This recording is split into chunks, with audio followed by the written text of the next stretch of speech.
South Korea's National Security Advisor Ri Song-nak, who's currently in Washington, said progress was made in talks with U.S. officials, adding that the two countries agreed to quickly implement follow-up measures to the summit between Presidents Lee Jae-myung and Donald Trump in October.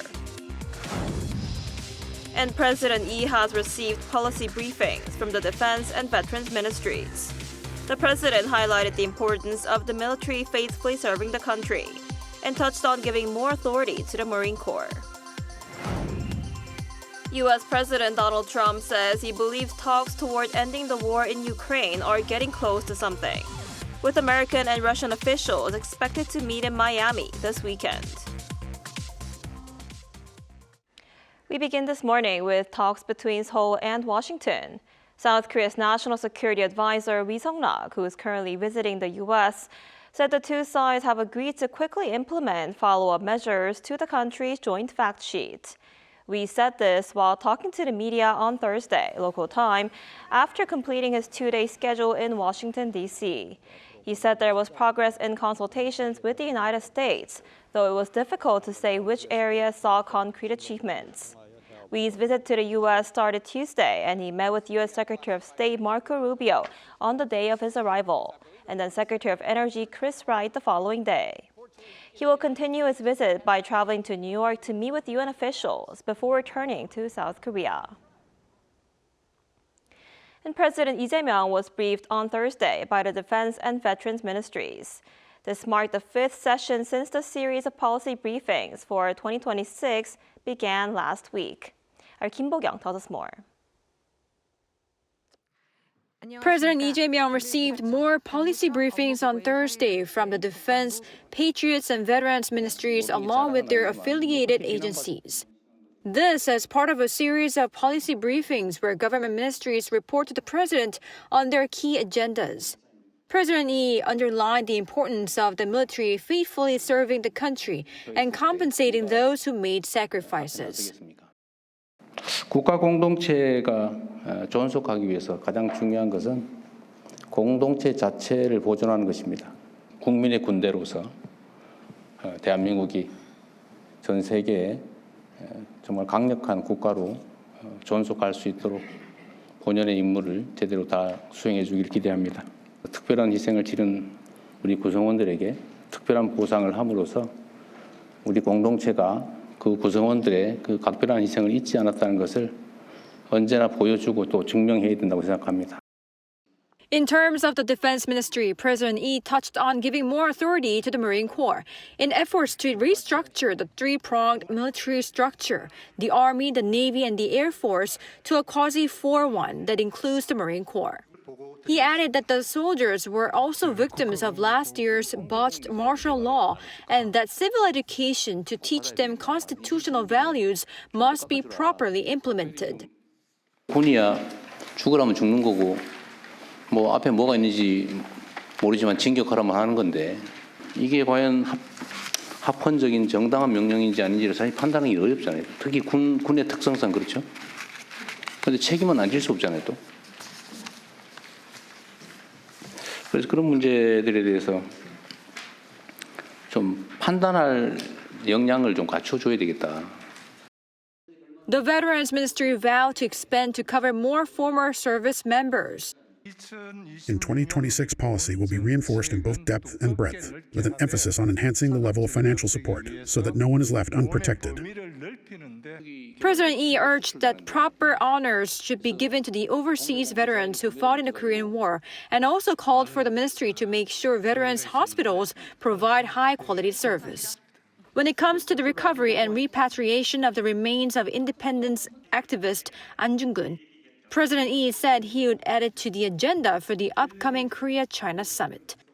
Kim Bo-kyung, Arirang News. On the economic front, producer prices rose for the third consecutive month in November, driven by the weak Korean won and strong demand for semiconductors. According to the Bank of Korea on Friday, the producer price index for November stood at 121.31, up 0.3% from the previous month. This followed a 0.4% increase in September and 0.3% in October. In detail, prices of industrial goods rose 0.8% month-on-month, led by increases in coal and petroleum products, up 5%, and computers, electronic, and optical equipment, which rose 2.3%. And almost on a daily basis, the government is rolling out measures to address the Korean won's weakness against the greenback.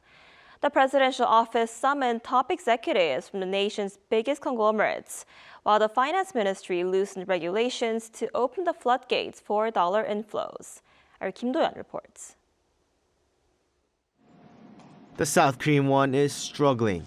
On Thursday, the local currency closed around 1,478 won against the US dollar. The recent lack of any sustained improvement is raising alarms that this high exchange rate is becoming entrenched as a new normal. Looking at the quarterly averages, the structural rise is stark.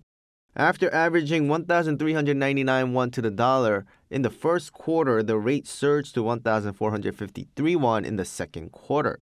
Although it returned to the 1,300 won range during the third quarter, the fourth quarter has seen a sharp rebound with the average breaching the 1,475 won mark. The government response started coming last month, and in the past few days it has been making announcements on a daily basis. For the latest response measures, top financial authorities led by Deputy Prime Minister Koo Yoon-chul convened an emergency meeting on Thursday morning. Present at the meeting were chiefs of the Financial Services Commission, the Financial Supervisory Service, and the Bank of Korea. Flagging the currency volatility as a major concern, they launched a 24-hour joint monitoring system to respond to any market jitters. Meanwhile, the Ministry of Economy and Finance unveiled a deregulation package, with their efforts now going beyond the government and reaching private institutions for support. The government will drastically raise a ceiling on forward exchange positions for foreign banks to 200% and allow exporters to take out foreign currency loans for operational funds, measures designed to open the floodgates for dollar inflows. In addition, Presidential Chief of Staff for Policy Kim Yong-bom summoned executives from 7 major conglomerates, including Samsung, SK, Hyundai Motor, for an emergency meeting. This move is interpreted as a direct request for global exporters to cooperate by releasing their dollar holdings into the market. This is because exporters are hesitant to exchange dollars they earn into Korean won due to the current market conditions. But experts note this move might not have the desired impact. Even if these large companies release their dollars, individual or institutional investors are likely to buy them up immediately to invest in the U.S. So while there might be a short-term impact, it is not a sustainable solution. Meanwhile, with the weakened won to the greenback, the Bank of Korea projects next year's inflation to be 2.1% if the current exchange rate level holds. But if the won weakens further, it says the nation can expect inflation up to the mid 2% range. Kim Do-yeon, Arirang News. So as we just heard, concerns are mounting over the weakening Korean won, adding pressure on the central bank to protect the local currency. For more on how the government is working to stabilize the foreign exchange market, we're joined today by Professor Kim Yong-jin, professor at Seoul Business School. Professor Kim, thanks for joining us this morning. Good morning. Pleasure to be here. So the Korean government is easing loan restrictions on companies to bring in more U.S. dollars. Do you think this will be effective in strengthening the Korean won against the dollar? Yeah, I think it would be effective, but like a kind of short term. As I mentioned, the government plans to ease restrictions on foreign currency loans for won-dominated uses, for exporting corporations, big exporting corporations, right? This system allows companies to borrow dollars for spendings on labor and raw material, which have been paid in won. Previously, it was allowed only for facility fund, factory equipment investment. But now these foreign currency loans will be available for routine operating fund as well. This policy change will help bring more dollars into Korean market because $1 exchange rate is high, then Korean companies may borrow the US dollar rather than Korean won. But at the moment, at this moment, we have a lot of demand for the stock investment in the U.S. So we'll see, how that affect the foreign exchange rate. I see. And South Korea has also unveiled new measures to increase the inflow of foreign currency, including lowering barriers for foreign investors to invest in Korean stocks. What are your thoughts on this? Yeah, I think that's good. I mean, I've been, asking this kind of changes, for several years. So Korean government plans to make it easier for foreigners to invest in domestic stocks with two measures of one, integrated foreign investor account, and second is automatic verification of foreign investors, which have been really, really difficult, until now. So foreign investors had to open an account at a domestic securities companies to buy Korean stocks.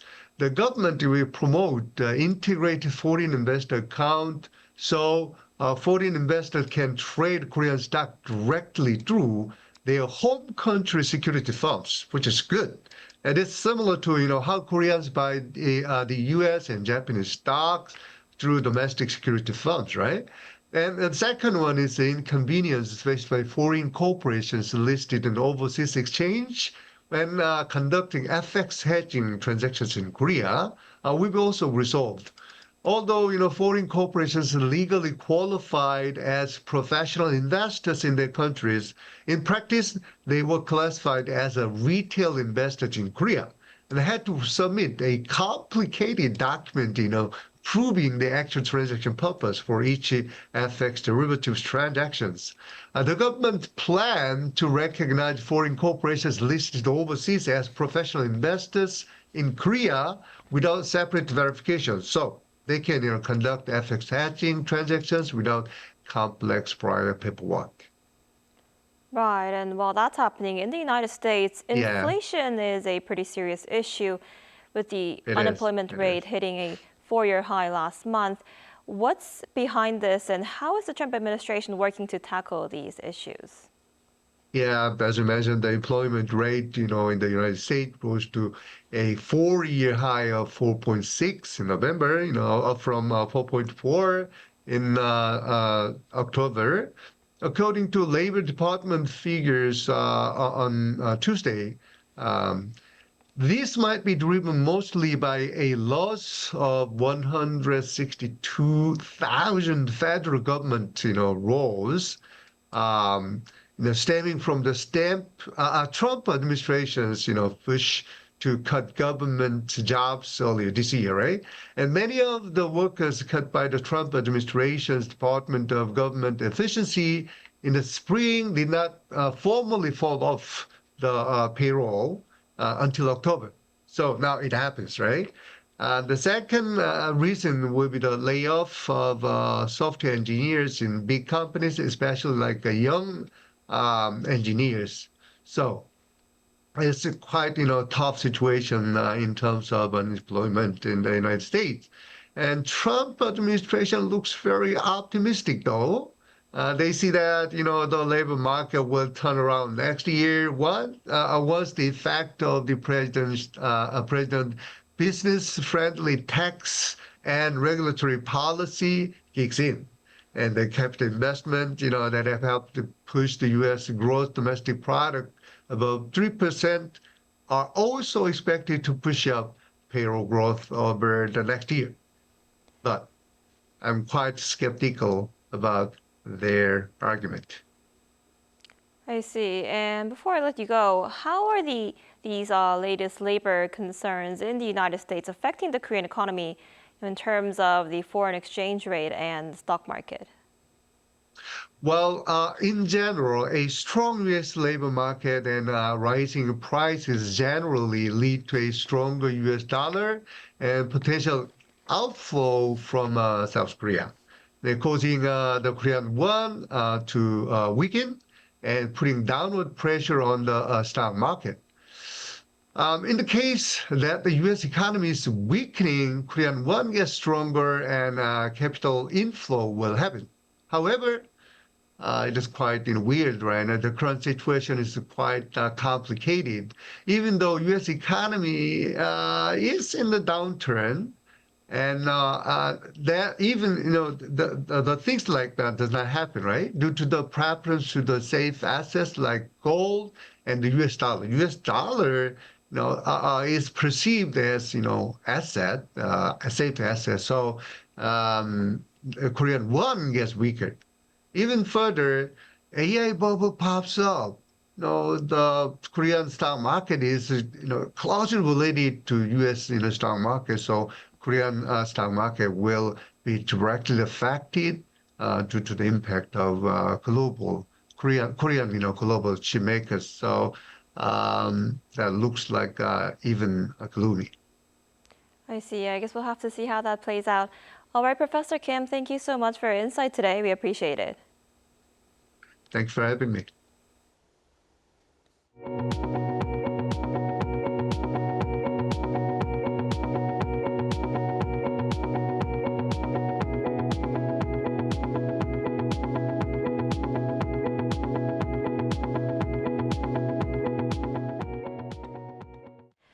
U.S. President Donald Trump says peace talks to end the war in Ukraine are moving closer to a possible breakthrough.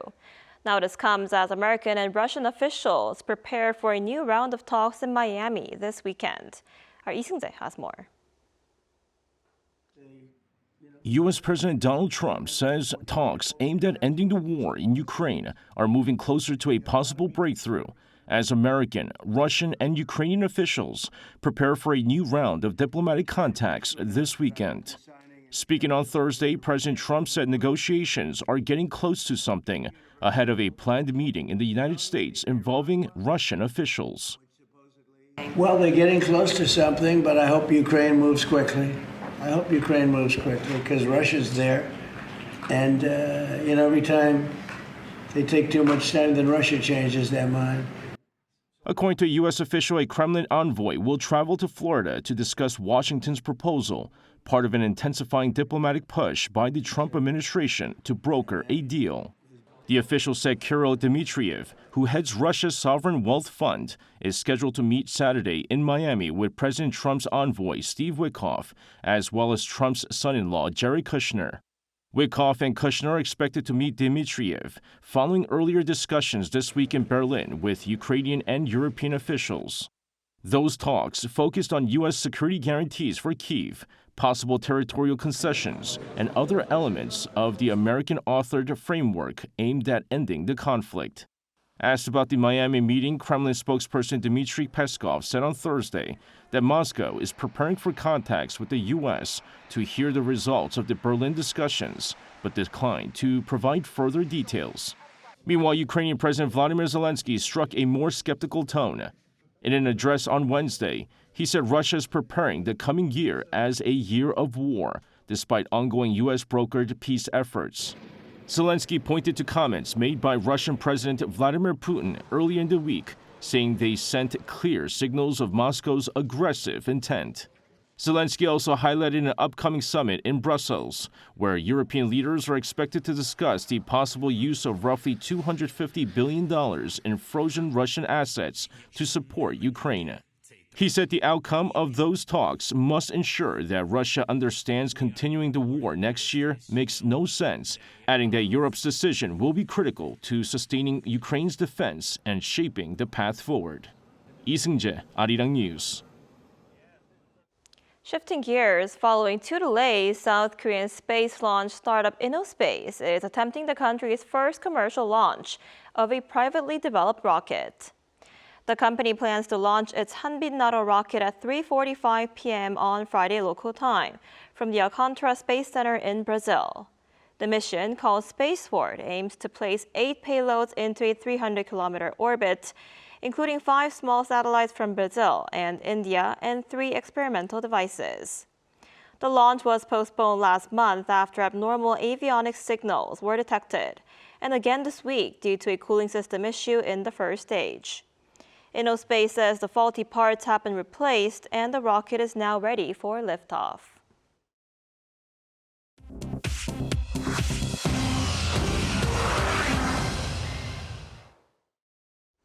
Good morning, I'm Chu Ji-hyun, and this is The World Now.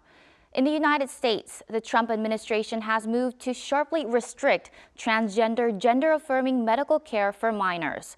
The Department of Health and Human Services have unveiled proposals that would cut off Medicaid and Medicare funding to hospitals providing puberty blockers, hormone therapy, or related procedures for children. Health Secretary Robert F. Kennedy Jr. said on Thursday that the treatments are, quote, malpractice, and that the changes would protect children's futures.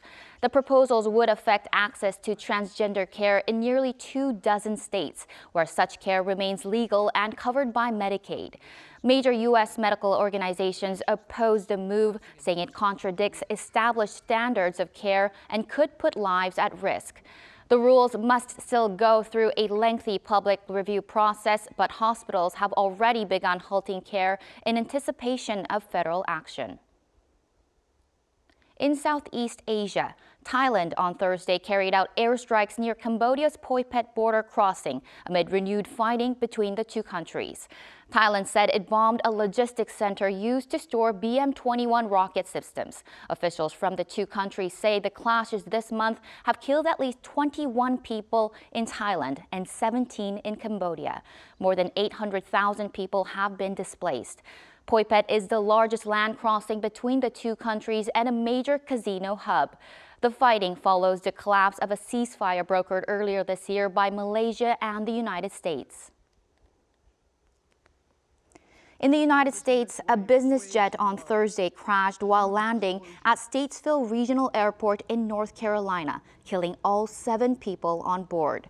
Authorities said the Cessna C550 erupted into flames after hitting the ground. The victims included retired NASCAR driver Greg Biffle, his wife, their 2 children, and 3 others. Flight records show the aircraft was registered to a company run by Biffle. NASCAR called Greg Biffle a champion and a beloved figure in the sport and will be remembered for his passion for racing. In Egypt, scientists have discovered fossils of a previously unknown ancient crocodile species in the country's western desert. Researchers say the animal, named Wadisucus kasabi, lived around 80 million years ago and measured up to 4 meters long. The fossils were found near the Karga and Baris oasis and include partial skulls from multiple individuals. Scientists say the discovery fills a major gap in North Africa's fossil record and helps explain how crocodile species evolved before the extinction of dinosaurs.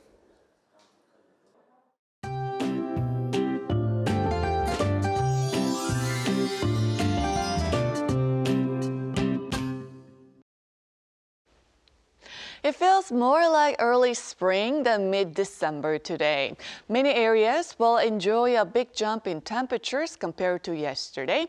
Seoul climbs to around 11 degrees Celsius, which is about 7 degrees higher than seasonal average, closer to late March levels than winter.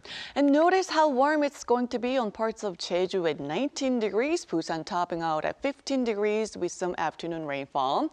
The rest of the country will be under cloudy skies with decent air quality nationwide. But that rain started in Busan will spread to most of the country by Saturday, dropping less than 5 millimeters. Then there will be a big drop in temperatures on Sunday. Looking ahead, another round of rain or snow is expected nationwide from Tuesday afternoon into Wednesday morning. That's including Christmas Eve, before clear skies return on Christmas Day. But enjoy today's mild afternoon, but keep in mind winter is not going far.